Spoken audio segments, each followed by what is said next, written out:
আসসালামু আলাইকুম রহমতুল্লাহি ওয়া বারাকাতুহু। আলহামদুলিল্লাহ, আলহামদুলিল্লাহি রাব্বিল আলামিন, ওয়াসসালাতু ওয়াসসালামু আলা মান লা নাবিয়্যা বা'দা, আম্মা বা'দ। আজ আপনাদের সামনে একটি গুরুত্বপূর্ণ কথা, যেটি হলো মানুষ যে প্রথম সাল মানায় খুশির আনন্দ সঙ্গে বক্স বাজিয়ে গান বাজনা, সেই মানুষগুলো হয়তো জানে না তার জীবন থেকে একটি বছর চলে গেল, তাকে দুঃখ প্রকাশ করতে হতো, কিন্তু সে সেখানে খুশি মানাচ্ছে তার, কিন্তু জানে না কি তার ইবাদতদের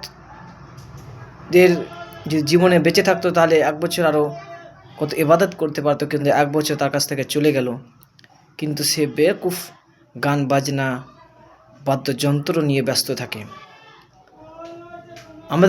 আমাদের করণীয় এই খুশির দিনে এটাকে খুশি না বানিয়ে আল্লাহ রাব্বুল আলামিনের ইবাদতের কামে লাগানো।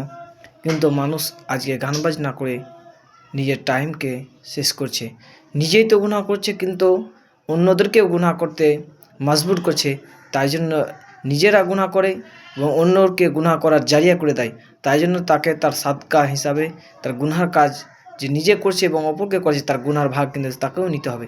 আল্লাহ রাব্বুল আলামিন আমাদেরকে যেন এই জিনিসগুলো থেকে বাঁচার তৌফিক দান করেন এবং আমাদেরকে আল্লাহ রাব্বুল আলামিনের শুধুমাত্র ভালো করে ইবাদত করার তৌফিক দান করেন। আমিন। আসসালামু আলাইকুম।